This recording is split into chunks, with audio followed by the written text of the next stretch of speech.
ये बात है पूरी दुनिया में 9 लाख से भी ज्यादा लोगों को रोजगार देने वाले एक ऐसे बिजनेस मैग्नेट की जिनको सब लोग रतन टाटा के नाम से जानते हैं। बेशक इनको बिजनेस टाइकून के रूप में तो हर कोई पहचानता है, लेकिन इनकी हिस्ट्री के बारे में शायद ही कोई जानता होगा। टाटा ने ना तो कभी कोई शादी की थी और ना ही उनके कोई वारिसदार है। हत्ता कि 2011 में उन्होंने ये तक कह डाला कि मैं 4 बार शादी करने के करीब आया और हर बार डर या किसी न किसी वजह से पीछे हट गया। जीवनधारा टीवी में आपका स्वागत है। इतने बड़े उद्योगपति होने के बावजूद वो सिंपलिसिटी में काफी बिलीव रखते हैं। आज हम जानेंगे कि वो इतनी छोटी एज में अपने पेरेंट्स से कैसे अलग हो गए थे और अपने करियर में कैसे खरे उतरे। हमारी कहानी की शुरुआत होती है 28 दिसंबर 1937 को, जब ब्रिटिश प्रेसिडेंसी के बॉम्बे स्टेट में एक पारसी फैमिली में रतन टाटा का जन्म होता है।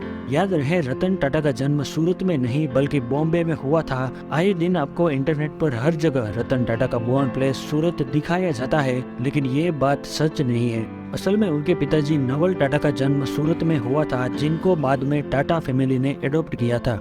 नवल टाटा की शादी जमशेदजी टाटा के भतीजी सुनी टाटा के साथ करवा दी जाती है और वो दोनों 2 बेटे रतन टाटा और जिमी टाटा के पेरेंट्स बनते हैं। 1948 में जब रतन टाटा 10 साल के हुआ करते थे, उसी दौरान उनके पेरेंट्स सेपरेट हो जाते हैं और अब उनका पालन पोषण उनकी दादी नवजबाई टाटा के द्वारा किया जाता है। रतन टाटा ने अपनी 8वीं तक की पढ़ाई कैंपियन स्कूल मुंबई से कंप्लीट की, जबकि उसके बाद की पढ़ाई उन्होंने मुंबई के कैथेड्रल और जॉन कॉनन स्कूल समेत शिमला में बिशप कॉटन स्कूल से की। यहाँ आपको बताते चले कि उस दौर में 10th को मैट्रिक्स और उसके बाद के स्टडीज को हाई स्कूल ग्रेजुएशन कहा जाता था। मुंबई से अपनी स्कूलिंग कंप्लीट करने के बाद वो यूनाइटेड स्टेट्स चले गए और Riverdale country school New York city से 1955 में अपनी हाई स्कूल ग्रेजुएशन कंप्लीट की।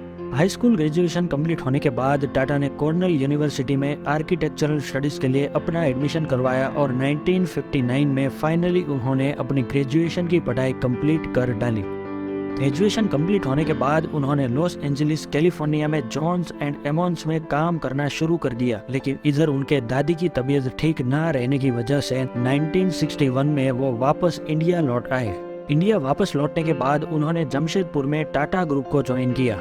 यहाँ उन्होंने टाटा स्टील के साथ काम करना शुरू किया, जिसमें उनको लाइमस्टोन शॉवलिंग और फर्नेसिस के साथ काम करना था।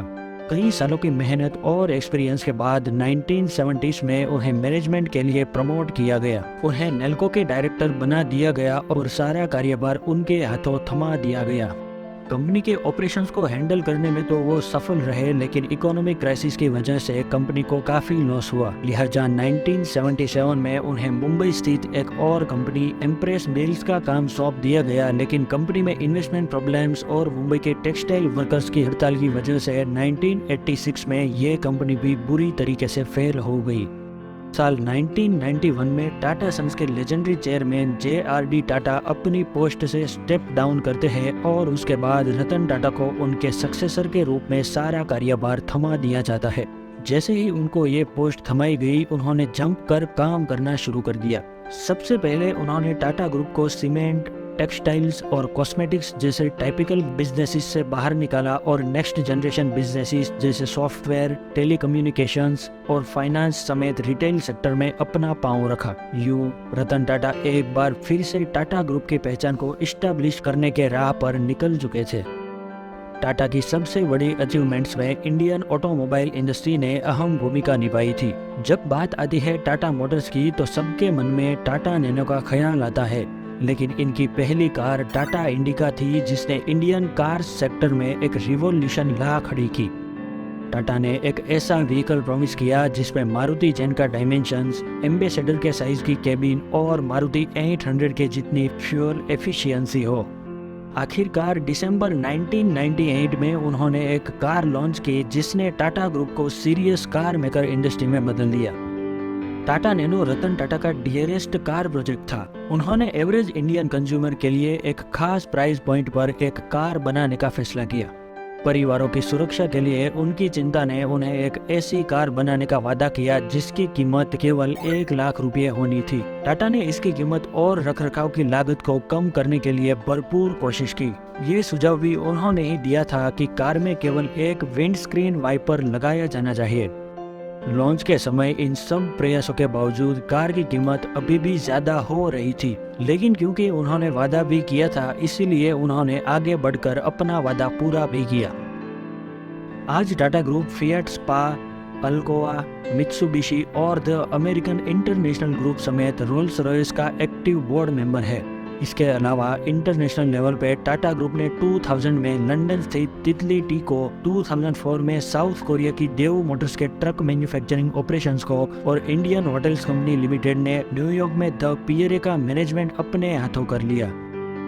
2007 में टाटा ग्रुप ने Anglo Dutch steel manufacturer Corus group PLC को खरीद लिया, जो कि कंपनी का अब तक का सबसे बड़ा एक्विजिशन था, जिनको आज टाटा स्टील यूरोप के नाम से जाना जाता है। यहाँ आपको बताते चले कि कोरस यूरोप का दूसरा बड़ा जबकि दुनिया का 7वां सबसे बड़ा स्टील मैन्युफैक्चरर है।